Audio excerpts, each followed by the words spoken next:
Je vous ai déjà raconté mon parcours suite à une intoxication chronique aux métaux, diagnostiquée après de longues années d'errance. Et je rappelle à chaque fois dans mes vidéos que je ne fais pas de cours de sciences, physique, chimie, etc.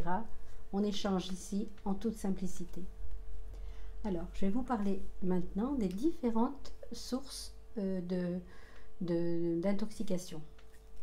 Et aujourd'hui, on va aborder le sujet sur le poisson.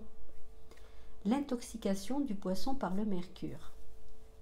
Alors, ce sont les poissons dits pélagiques qui sont largement intoxiqués au mercure sous une forme très toxique qu'on appelle méthylmercure. Qu'appelle-t-on poisson pélagique? Alors, ce sont des poissons qui vivent loin des côtes et dans le fond des eaux proches de la surface ou entre la surface et un fond de mer.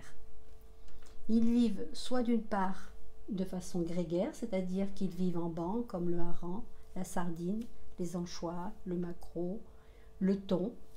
À ce propos, le thon, il y a plusieurs catégories. Il y a le thon bachi ou thon obèse. Et puis, c'est celui qui est particulièrement intoxiqué, enfin contaminé, on va dire. Mais il y a également le thon blanc, il y a le thon bulette de Méditerranée. Et puis, il y a d'autres poissons qui évoluent en solitaire, comme l'espadon ou le marlin. La plupart des poissons adoptent une couleur du dos tirant sur le turquoise ou le vert.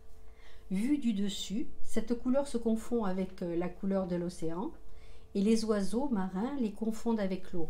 Comment le poisson est-il contaminé? Alors, le mercure s'accumule naturellement dans les milieux aquatiques.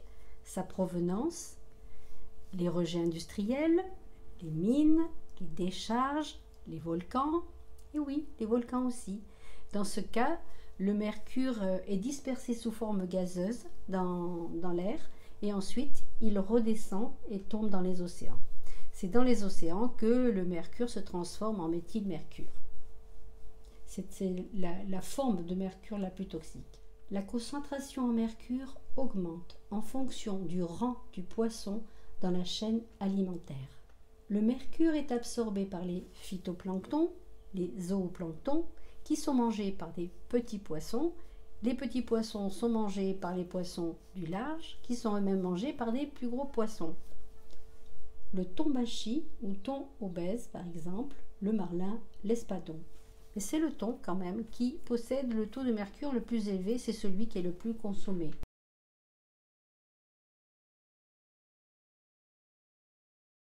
La concentration en mercure augmente en fonction du rang du poisson dans la chaîne alimentaire. Pour ce qui concerne le thon en boîte, une enquête menée sur 15 boîtes ont montré la présence de mercure, mais aussi d'arsenic et autres métaux lourds. Donc, il faut faire attention. Voilà pour cette vidéo. Je vous remercie de m'avoir écouté. Pensez à liker, à vous abonner, à partager. Et si vous avez des questions, posez-les dans les commentaires. Je vous remercie. À bientôt.